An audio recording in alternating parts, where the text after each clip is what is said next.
Okay, and also here at the ballot party, we met Mr. Alex Mohajer. He's running for state Senate.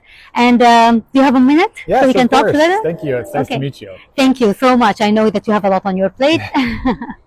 So tell me, why are you running for state Senate?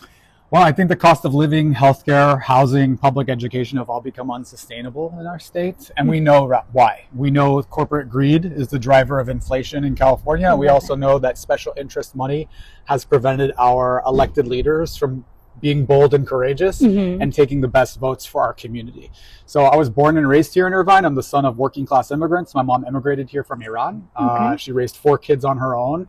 I shared a bedroom with her until I was 17 years old right here in Irvine. And we struggled to kind of get by, but I understand the immigrant and the working class experience because it's our experience. And my mom made that sacrifice so that her kids could have an opportunity at good public schools and a shot that was better than the one she had.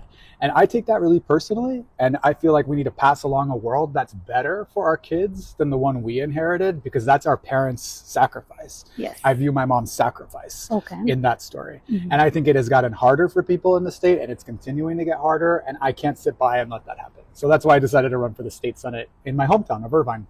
Okay, great. And some of the neighboring cities in Orange County.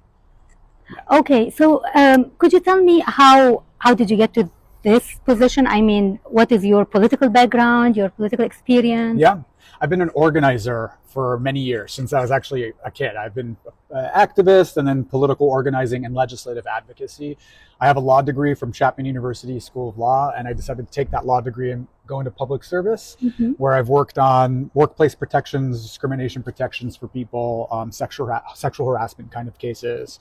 And in legislative advocacy, I've been working on lobbying our elected leaders for many years on some of the best policy in the state for climate, for housing, and for racial and social justice. Okay. And so because of that, I've seen over the last few years that the world's a different place than when I grew up here. Our country is so divided. Our politics feel broken. We've lived through Trump, the BLM protests, a humanitarian crisis in Gaza, a climate crisis, a housing crisis, a public education funding crisis, student debt crisis. These crises are not bugs of the system, they're features of the system. And I think it's going to take a new generation of leaders to step up and really fight back against it.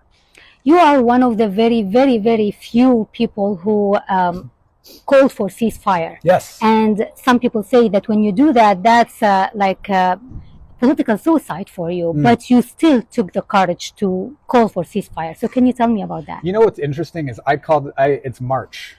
I didn't call for a ceasefire last week or February or January or December. I called for a ceasefire on October 14th. And at that time, I felt a little bit guilty that I waited so long. And now we're 6 months later, and we're still seeing that not a lot of people are feeling that they can have the moral courage or the clarity. And I said when I decided to make my statement that if I am not elected because I said what's right, then so be it. But we have to have people who can speak with courage about this issue. So yes, I believe we should have a ceasefire. I think it's a no-brainer, and I think we should get back to the business of governance for the many crises that our state faces: housing affordability, public education, healthcare, lack of access to healthcare.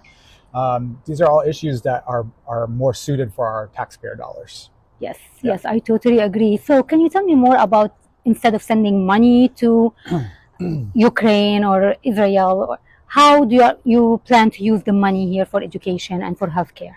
Yeah, so as a state senator, I'm not going to have a lot of influence over our foreign policy or spending decisions, but I'll tell you how I'd like us to spend our taxpayer dollars here. Yes. Right now, if you want to afford a 2-bedroom rental in the Irvine metropolitan area, you have to make $99,000 a year. The average median income in Orange County is $42,000 a year. This is arithmetic. Yes. It's not adding up. Yes. Okay. We know that the stagnant wages and the skyrocketing cost of housing has displaced people from housing. The fastest growing rate of homeless people in California are students and seniors. That is a total moral failure of both political parties. So I want to invest in a 3-pronged solution to housing. One is tenant protections. We need broader tenant protections. I want to reform the state law so we can implement locally controlled rent control ordinances.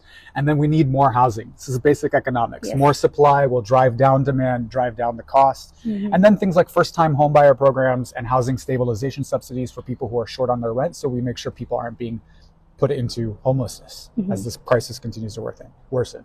Healthcare, tens of thousands of people in California go into medical bankruptcy every single year. That's correct. This is moral failure. Healthcare is a human right, and that includes mental health care and I believe drug and alcohol rehabilitation.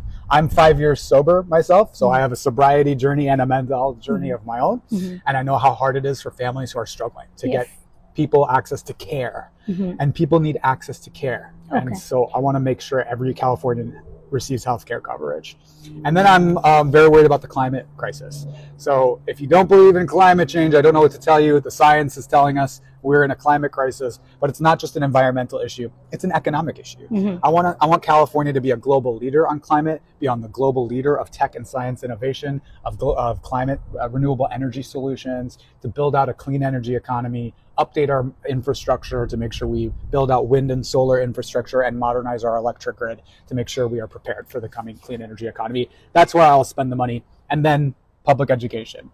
I believe if we make corporations and multimillionaires, so people who make $50 million a year or more, make them pay just a modest fair share of what they owe, that we can take that money, we can reduce class sizes, we can invest in teacher training, we can build out our public schools. We have right now, we rank 45th in the nation in per pupil funding. We need more investments in our public schools. I believe that's the American dream, the American promise, and I want to protect and fight for the American dream. Thank you so much. We all came here for the American dream, and one of it was education. So that's a big thing for all of us.